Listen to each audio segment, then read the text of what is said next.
Selamat petang, salam sejahtera. Terima kasih kerana bersama dengan saya di Nazilin Unity Channel.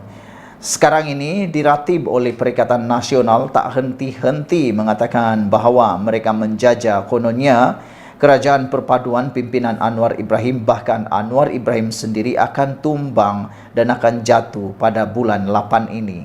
Tapi ini jawapannya, jangan mimpi Anwar jatuh bulan 8 ini. Sekali lagi saya ulang, jangan mimpi Anwar jatuh bulan 8 ini, dipetik daripada sabudinhusin.com.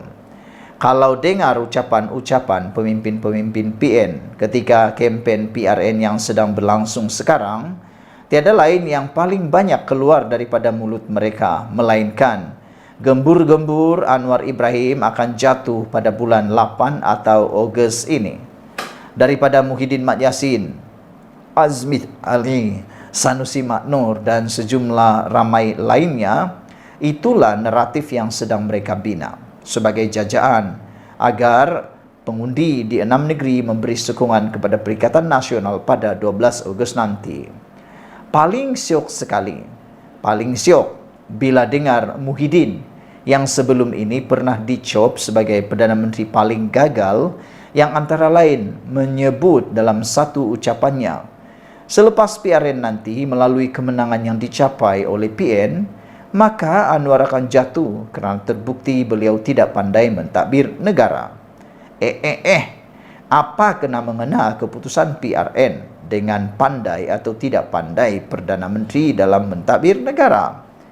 Muhyiddin selama 17 bulan jadi Perdana Menteri yang dicop paling gagal sebelum ini. Adakah beliau pandai sangat mentadbir negara? Kemudian, disebabkan para pemimpin PN tidak henti-henti bercakap Anwar akan jatuh pada bulan 8, iaitu selepas berakhirnya PRN pada 12 Ogos, ahli dan penyokong PN pun turut sama gairah menjajah naratif yang serupa. Bila berjumpa dengan kita, mereka mula sibuk bertanya, betulkah Anwar akan jatuh bulan 8 ini? Hairan kan? Mereka yang nak jatuhkan Anwar, tapi mereka pula yang bertanya kepada kita, betulkah Anwar akan jatuh? Apakah tanda semua itu? Ia tidak lain menunjukkan mereka sendiri sebenarnya tidak pasti sama ada Anwar akan jatuh atau tidak. Persoalannya, macam mana Anwar boleh jatuh atau boleh dijatuhkan selepas berakhirnya PRN nanti? Berkurangkah majoriti 2/3 atau kedudukan 148 ahli-ahli parlimen yang menyokong kerajaan perpaduan dan Anwar, katalah jika PN menang 4 atau 5 negeri pada PRN nanti? Malah kalau ke-6 negeri sekalipun berjaya disapu bersih oleh Perikatan Nasional, celah mana Anwar boleh tumbang kerananya? Pertama, PRN adalah bertujuan untuk membentuk kerajaan negeri, bukan menentukan jatuh bangun Perdana Menteri. Suara atau undi andun tidak laku di parlimen. Dan oleh itu, tiada kaitan keputusan PRN boleh Perdana Menteri daripada membuang seorang Perdana Menteri, boleh menjatuhkan ataupun tiada kaitannya keputusan PRN boleh menjatuhkan Anwar Ibrahim. Kedua, harus juga difahami bahawa tiada peruntukan undang-undang untuk membuang seorang Perdana Menteri daripada jawatannya. Perdana Menteri hanya boleh dijatuhkan melalui usul undi tidak percaya di parlimen, atau jika dia sendiri menjatuhkan dirinya dengan cara berundur diri ataupun meletakkan jawatan seperti yang pernah dilakukan oleh Muhyiddin dan juga Mahathir sebelum ini.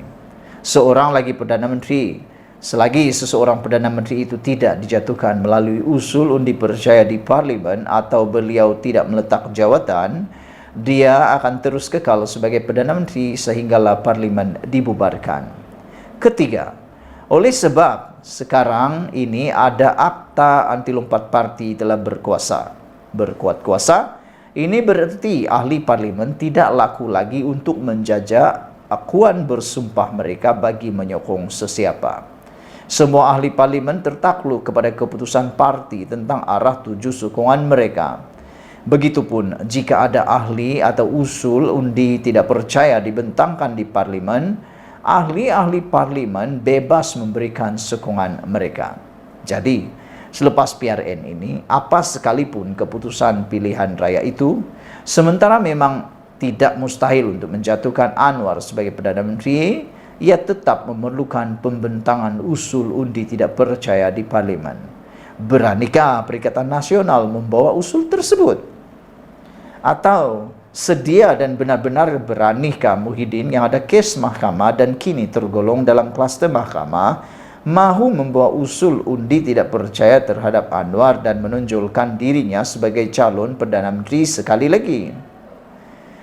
Jika tiada yang berani membawa usul atau kalau bawa usul pun tidak menang, bermakna Anwar akan kekal sebagai Perdana Menteri sehingga PRU 16 atau sehingga tahun 2027 akan datang. Ketika itu, yaitu kira-kira 4 tahun daripada sekarang, mana tahu entah-entah Muhyiddin masuk penjara lebih awal. Penyudahnya nanti, jangankan di alam realiti, di dalam mimpi pun Anwar tetap tak berjaya dijatuhkan juga.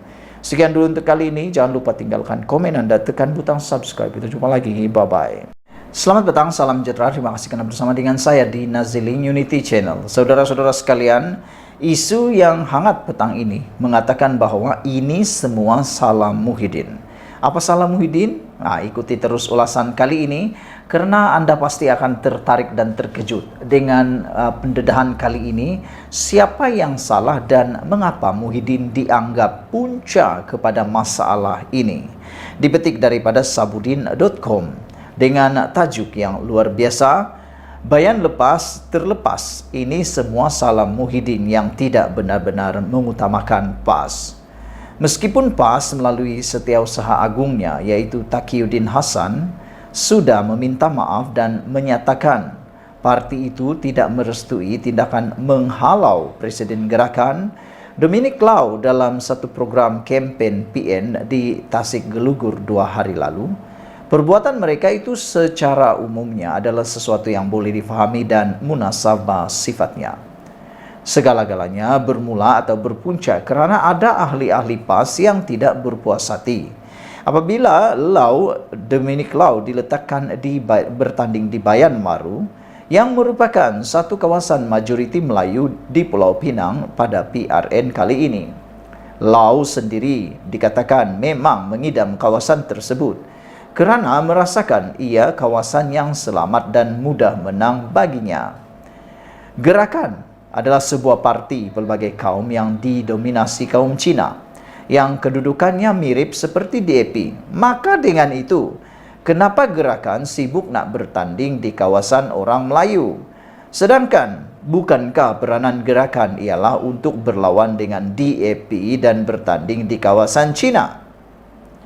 Dengan komposisi pengundi Melayu di Bayan lepas adalah kira-kira 65%, malah sejak kawasan berkenan wujud pada tahun 1959 lagi, majoriti adunnya adalah Melayu kecuali pada PRU 7, 8 dan 9. Diwakili oleh wakil rakyat kaum Cina daripada Gerakan dan pada PRU 10 diwakili MCA. Memang logiknya kawasan itu wajar ditandingi wakil Melayu pada PRN kali ini. Dalam hal ini disebabkan PAS agak terpengaruh dan buat kerja di situ, maka PAS-lah sepatutnya bertanding di sana.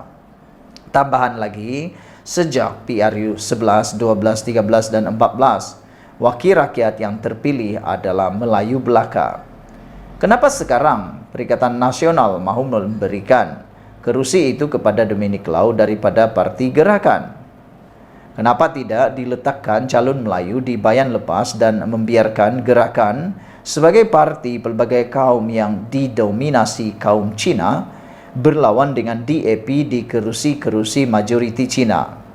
Apatah lagi, PH pun meletakkan calon Melayu dengan mempertaruhkan semula adun sedia ada. Azrul Mahathir Aziz mempertahankan kerusinya di Bayan lepas. Jadi, di mana logiknya Perikatan Nasional memilih Lau diletakkan di Bayan lepas? Tidak lain, Yang bersalah di sini ialah Muhyiddin Ahmad Yassin selaku pengerusi PN yang gagal mempertahankan kepentingan Melayu dalam membuat keputusan. Sebaliknya, lebih memberi muka kepada gerakan yang didominasi kaum Cina berbanding PAS. Kalau Muhyiddin benar-benar mengutamakan PAS dan sedar kebangkitan gelombang hijau adalah penyumbang kepada kekuatan PN, perkara ini pasti boleh dielakkan. Kepada penyokong PAS di Bayan Lepas yang kecewa kerana kerusi itu diserahkan kepada gerakan, tak perlu rasanya ditunjuk ajar apa yang perlu dilakukan pada 12 Ogos nanti. Pokoknya, jikalau menang, bakal selama-lamanya lah. Selagi gerakan bersama PN, kerusi itu akan menjadi warisan turun-temurun buat mereka. Selama-lamanya lah juga PAS akan melopong dan melepas.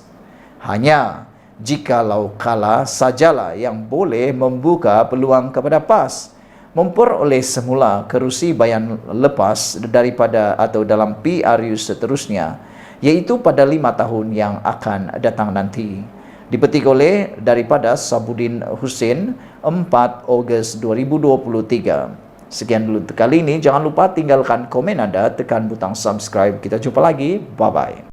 Selamat petang, salam sejahtera. Terima kasih karena bersama dengan saya di Nazilin Unity Channel. Beberapa hari sudah isu tentang parti gerakan seperti dianaktirikan oleh PAS ataupun seperti tidak dapat layanan yang sepatutnya dalam Perikatan Nasional. Akhirnya netizen mula mengeluarkan pendapat mereka. Ada yang mengatakan bahawa ini masanya gerakan untuk mengalihkan sokongan. Belum terlambat untuk gerakan meninggalkan Perikatan Nasional, kata mereka, sebelum mereka terikat oleh mana-mana undang-undang anti lompat parti, kata mereka. Dan ada juga yang mengatakan lebih ekstrim pendapat dan juga cadangan mereka ialah supaya parti gerakan cepat-cepat pindah kepada kerajaan perpaduan. Kerana kata mereka, tiada isu kalau mereka pindah dalam kerajaan perpaduan sebab nanti mereka tidak akan kena undang-undang anti lompat parti, kata mereka lagi. Dan paling baguslah kalau mereka keluar daripada Perikatan Nasional dan menjadi parti independen, kata mereka. Karena sekarang ini, selepas ada satu berita yang kita baru bacakan tadi, PAS Pulau Pinang minta Dominic Lau bawa jentera sendiri ke Bayan Lepas. Ini menjadi titik tolak kepada netizen, mengatakan kalau macam begitu, oleh kerana gerakan sudah mula disuruh bergerak secara independen, mereka kata apalagi guna gerakan bersama dalam Perikatan Nasional. Lebih baik gerakan bergerak secara independen dan betul-betullah jadi independen ataupun bergerak bebas, kata mereka. Nanti menang PRN, kata mereka bebas, gerakan bebas menyokong mana parti yang mereka boleh sokong. Kalau ada yang perlu sokongan, menjadi kingmaker lah mereka kalau menang, kata mereka. Dan hari ini Teresa Kwok, seorang ahli parlimen yang antara yang lantang dan dihormati ramai, mengatakan tarik diri dari PN jika gerakan masih ada maruah. Wah, ini memang panas. Ahli parlimen Sepoteh Teresa Kwok mencadangkan agar gerakan meninggalkan gabungan Perikatan Nasional untuk membuktikan parti itu masih ada memiliki maruah. Gesaan itu dibuat selepas kemelut yang terus membelenggu parti terbabit bersama rakan mereka dalam Perikatan Nasional, iaitu PAS, sehingga membawa kepada insiden Dominic Lau diusir dari majlis ceramah di Tasik Gelugur baru-baru ini. Selama bertahun-tahun saya dalam politik, kata Teresa, saya sangka saya sudah melihat semuanya. Sehinggalah saya menyaksikan insiden yang sukar untuk dipercayai, yaitu sikap dingin setiausaha PAS Pulau Pinang Zuri Ibrahim terhadap Lau, katanya. Kok turut meluahkan rasa tidak percayanya apabila Lau sendiri menafikan dia dihalau oleh Zuri semasa majlis yang melibatkan Presiden PAS Abdul Hadi Awang itu berlangsung. Sekarang, Lau berkata dia telah menerima permohonan maaf PAS dan meminta semua orang untuk melupakannya. kata pemimpin DAP itu dalam kenyataan hari ini. Kok juga menegaskan permohonan maaf PAS kepada Lau sebenarnya bukan datang daripada Izzuri yang terlibat secara langsung dalam insiden tersebut. Sebaliknya hanya dibuat Setiausaha Agung PAS Taqiyuddin Hasan. Menurut Kok, sepanjang tempo terlibat dalam politik, belum pernah lagi dia melihat seorang presiden parti dihina dan diperleke sebegitu rupa. Pengundi mengharapkan pemimpin yang berani dan berprinsip, bukan seorang pengampu terutama kepada parti ekstremis seperti PAS, kata mereka. Lau, penghinaan sebegini terhadap kamu adalah penghinaan kepada semua ahli gerakan. Dan permohonan maaf tidak ikhlas ini, half-baked apology, adalah sama dengan tidak meminta maaf, kata Teresa. Gerakan harus meninggalkan PN jika masih ada maruah, kata beliau lagi. Berdasarkan kenyataan pengerusi gerakan Tanjung, Heng Kong Leng, sudah 2 kali PAS memohon maaf kepada gerakan berhubung insiden yang sama, termasuk satu daripadanya secara dalaman. Untuk rekod, Izzuri yang dihubungi Malaysia Kini semalam enggan memberikan komen berhubung insiden berkenaan serta arahan PAS Pusat agar ahli parti itu di Pulau Pinang membantu Lau. No komen, tak ada komen, katanya ringkas kepada Malaysia Kini melalui pesanan WhatsApp. Saudara-saudara sekalian, yang paling mengejutkan kita apabila Teresa mengatakan dia sudah bersama bertahun-tahun dalam politik. Dia kata dia sangka dia sudah melihat semuanya. Rupa-rupanya ada lagi insiden yang beliau tak pernah lihat. Sehingga kan berlakunya insiden melibatkan Lau ini, barulah dia tahu, rupa-rupanya ada lagi insiden yang sukar dipercayai. Beliau juga mengatakan bahawa beliau tidak percaya apabila Lau sendiri menafikan dia dihalau. Dan lebih-lebih lagi, menurut Teresa, ialah beliau tak pernah nampak seorang presiden sesebuah parti dihina dan diperleke sebegitu rupa. Bayangkan kalau itu parti yang lain, apa yang akan jadi? Bayangkan sajalah kalau itu ialah Presiden Parti PKR Anwar Ibrahim. Atau bayangkan sajalah itu ialah Presiden Parti Bersatu, iaitu Muhyiddin Yassin. Atau PAS, iaitu Hadi Awang. Ataupun itu ialah DAP. Atau itu ialah Parti Amanah. Atau itu ialah parti, apalagi parti ya? Bayangkan dia adalah Presiden Parti itu dan dihina dan diperleke sebegitu rupa. Adakah itu sesuatu yang boleh Anda terima? Anda rasa-rasalah kan, menurut Teresa Kok, pengundi mengharapkan pemimpin yang berani dan berprinsip, bukan seorang pengampu terutama pada parti ekstremis seperti PAS. Beliau juga menegaskan bahawa insiden itu sebenarnya bukan sekadar memberikan kesan kepada Presiden Parti Gerakan semata-mata, tetapi juga, kata Teresa, penghinaan sebegini adalah penghinaan kepada semua ahli gerakan. Dan permohonan maaf yang tidak ikhlas ini adalah sama dengan tidak meminta maaf, kata Teresa lagi. Oleh sebab itu, kata Teresa, gerakan harus meninggalkan PN jika masih ada maruah.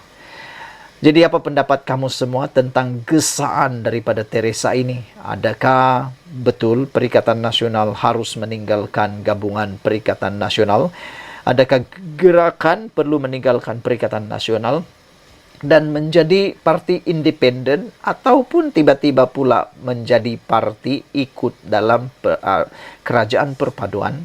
Kalau itu yang berlaku, mungkinkah itu akan menunjukkan mereka masih ada maruah seperti yang dinyatakan oleh Teresa Kok ini? Sebelum kita berpisah, jangan lupa tinggalkan komen Anda, tekan butang subscribe. Malaysia kita punya, kita juga sama-sama cintai Malaysiaku. Bye-bye.